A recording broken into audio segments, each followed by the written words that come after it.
दोस्तों, क्या होगा अगर आपके साथ कोई गंभीर रूप की आपराधिक घटना घटती है और आप उसकी शिकायत लेके पुलिस पे जाते हो और पुलिस द्वारा उस शिकायत पे एफआईआर को रिकॉर्ड करने से मना कर दिया जाता है। तो उस परिस्थिति में क्या आपके पास अधिकार हैं और क्या उस पुलिस अधिकारी के दायित्व हैं जिसने आपकी एफआईआर को रिकॉर्ड करने से मना किया है। तो दोस्तों आइए, मैं एडवोकेट शुभम राणा आज आपसे इस विषय पे चर्चा करूंगा। सबसे पहली चीज़ तो हमें यह देखनी होगी कि किन अपराध के अंतर्गत हम एफआईआर को रिकॉर्ड करा सकते हैं। इसके लिए हमें सीआरपीसी 1973 के शेड्यूल फर्स्ट में कॉलम 4 को देखना होगा, जिसमें जो अपराध हैं वह दो प्रकार से विभाजित हैं, cognisable offence and non cognisable offence. जो कोग्निजेबल ऑफेंस हैं उन्हें हम संज्ञा अपराध कहते हैं। यह गंभीर रूप के अपराध होते हैं और इनमें अमूमन तौर से सज़ा 3 वर्ष या 3 वर्ष से अधिक होती है। ऐसे अपराध के अंतर्गत हम एफआईआर को रिकॉर्ड करा सकते हैं। वही अगर हम दूसरी ओर देखें तो नॉन कोग्निजेबल ऑफेंस ये असंज्ञा अपराध कहलाते हैं और ऐसे अपराधों में हमें कंप्लेंट या तो पुलिस ऑफिसर को देनी होती है या उस शिकायत उस कंप्लेंट को हम मजिस्ट्रेट के पास भी दे सकते हैं। तो दोस्तों, अब हमें यह भी देखना होगा कि उस संज्ञा अपराध की सूचना हम किस पुलिस अधिकारी को दें कि जिससे हम अपनी एफआईआर को रिकॉर्ड करा सकें। तो इसके रिलेशन में सेक्शन 154 सब सेक्शन 1 सीआरपीसी 1973 हमें बताता है कि इस सूचना को हमें officer incharge of the police station को देना होता है, जो उस कंसर्न पुलिस स्टेशन का एसएचओ होता है, जिसे हम थाना प्रभारी या थानेदार कहते हैं। अब ऐसे क्या मुख्य कारण हैं कि जिसकी वजह से पुलिस द्वारा आपकी एफआईआर को रिकॉर्ड करने से मना कर दिया जाता है। यह सवाल सुनते ही आप सबके मन में अनेकों प्रकार के ख्याल आए होंगे, जैसे कि पुलिस भ्रष्टाचारी है या पुलिस ने दूसरी पार्टी से पैसे खाए हैं, इस वजह से उसने आपकी एफआईआर को रिकॉर्ड नहीं किया। देखिए दोस्तों, यह एक कारण हो सकता है, परंतु अगर हम मुख्य कारण देखें तो वह यह है कि अगर एक थाने का प्रभारी अपने क्षेत्र में सभी एफआईआर को रिकॉर्ड करेगा तो उसके क्षेत्र में जो एफआईआर की फाइल्स की जो गिनती है वह बढ़ती चली जाएगी और जब वह रिपोर्ट बना के अपने उच्च अधिकारी सुपीरियर ऑफिसर को देगा तो उसे हमेशा ही अपने उच्च अधिकारी से डांट खानी पड़ेगी कि उसके क्षेत्र में ऐसे क्या मुख्य कारण है कि जिसकी वजह से वह अपराध रोकने में असक्षम है, जिसकी वजह से पुलिस द्वारा एफआईआर को रिकॉर्ड ही नहीं किया जाता। तो दोस्तों, अब हमें यह देखना होगा कि माननीय सुप्रीम कोर्ट ने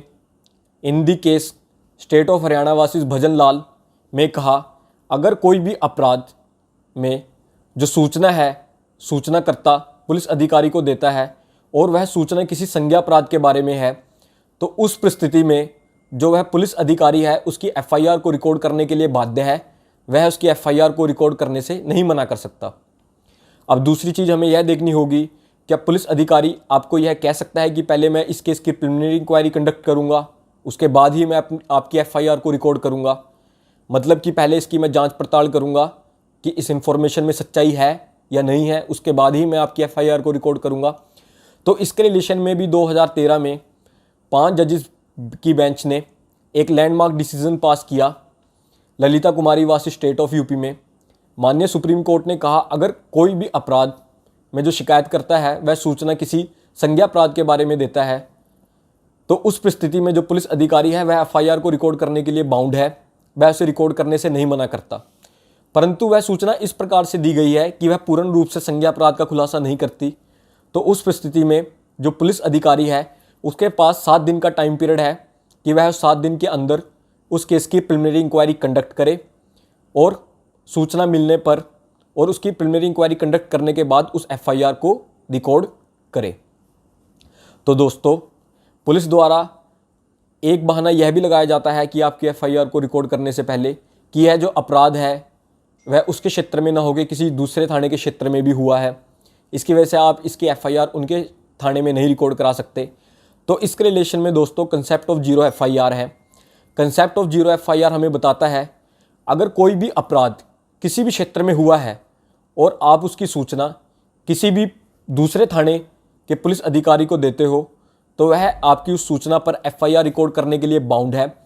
और उसकी एफआईआर रिकॉर्ड करने के बाद उस पुलिस अधिकारी की यह ड्यूटी बनती है कि वह उस एफआईआर की जो इन्फॉर्मेशन है उसे उस पुलिस स्टेशन को सेंड करे, वहाँ तक पहुँचाए जिसके क्षेत्र में वह अपराध हुआ है। इसे जीरो FIR इसलिए कहा गया है कि यह जब उस पुलिस अधिकारी द्वारा जब यह FIR रिकॉर्ड करी जाती है जिसके क्षेत्र में यह अपराध नहीं हुआ, तो वह FIR तो रिकॉर्ड करता है परंतु उस पर कोई नंबर नहीं देता। इसको नंबर उस थाना प्रभारी द्वारा दिया जाता है जिसके क्षेत्र में यह अपराध हुआ है। तो दोस्तों, अब हमें यह देखना होगा कि अगर एक पुलिस अधिकारी द्वारा आपकी FIR को रिकॉर्ड करने से मना कर दिया जाए तो आपके पास क्या दूसरे विकल्प बनते हैं कि आप अपने केस के साथ प्रोसीड कर सकें। दोस्तों, सेक्शन 154 सब सेक्शन 3 CRPC 1973 हमें बताता है कि अगर कोई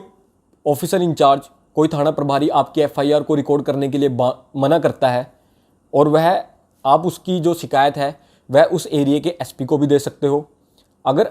उस एरिया के SP को आपकी उस शिकायत पे लगता है कि आपके साथ यह अपराध हुआ है तो वह इसकी इन्वेस्टिगेशन खुद भी कर सकता है या अपने किसी निचले स्तर के अधिकारी को भी ऑर्डर पास कर सकता है कि वह उसके केस की इन्वेस्टिगेशन कंडक्ट करे। दोस्तों, आप चाहे तो उस शिकायत को किसी भी उच्च अधिकारी को दे सकते हो जो उस थाना प्रभारी से रैंक में बड़ा है, क्योंकि सेक्शन 36 CRPC का हमें बताता है कि कोई भी सुपीरियर ऑफिसर जो उस ऑफिसर इंचार्ज से रैंक में बड़ा है उसके पास वह सभी पावर हैं, वह उसकी अपनी मर्जी है कि वह उस SHO की सभी पावर का इस्तेमाल कर सकता है। दोस्तों, आप चाहें तो उस कंप्लेंट को मैजिस्ट्रेट के पास भी रिकॉर्ड करा सकते हैं और magistrate under section 190 sub section 1 clause A के अंतर्गत आपकी कंप्लेंट पे संज्ञान लेगा और संज्ञान लेने के बाद उस पुलिस अधिकारी को under section 156 sub section 3 CRPC के ऑर्डर ऑफ इन्वेस्टिगेशन पास करेगा कि वह उस केस में जांच पड़ताल करे। अब दोस्तों, हमें यह देखना होगा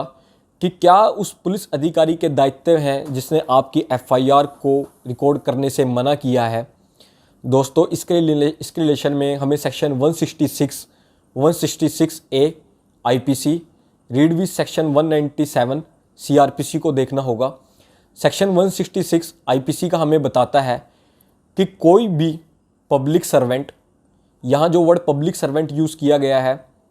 उसके अंतर्गत पुलिस अधिकारी भी आते हैं। कोई भी सरकारी अधिकारी जिसमें पुलिस अधिकारी भी है, अगर वह किसी कानून की विधि का पालन नहीं करता और उसे पता है कि उसके ऐसे ना करने की वजह से किसी को हानि पहुंच सकती है या उसकी मंशा है, उसका इरादा है कि वह उसे किसी को हानि पहुंचाना चाहता है, तो ऐसी परिस्थिति में उस पुलिस अधिकारी या उस सरकारी अधिकारी को 1 साल तक की सज़ा या फिर जुर्माना भी लग सकता है। दोस्तों, वहीं अगर हम दूसरी ओर सेक्शन 166A IPC का देखें तो इसमें एक क्लास ऑफ ऑफेंस बताया गया है, एक अपराध की सूची बताई गई है। अगर ऐसे अपराध के अंतर्गत कोई पुलिस आपकी FIR को रिकॉर्ड करने से मना करती है तो उस परिस्थिति में उसे कम से कम 6 महीने का कठोर कारावास है और मैक्सिमम 2 साल तक का कठोर कारावास है और साथ ही साथ उसे जुर्माना भी भरना पड़ेगा। दोस्तों, पर कोर्ट को अंडर सेक्शन 166 और अंडर सेक्शन 166A IPC में किसी भी पुलिस अधिकारी या उस सरकारी अधिकारी के खिलाफ संज्ञान लेने से पहले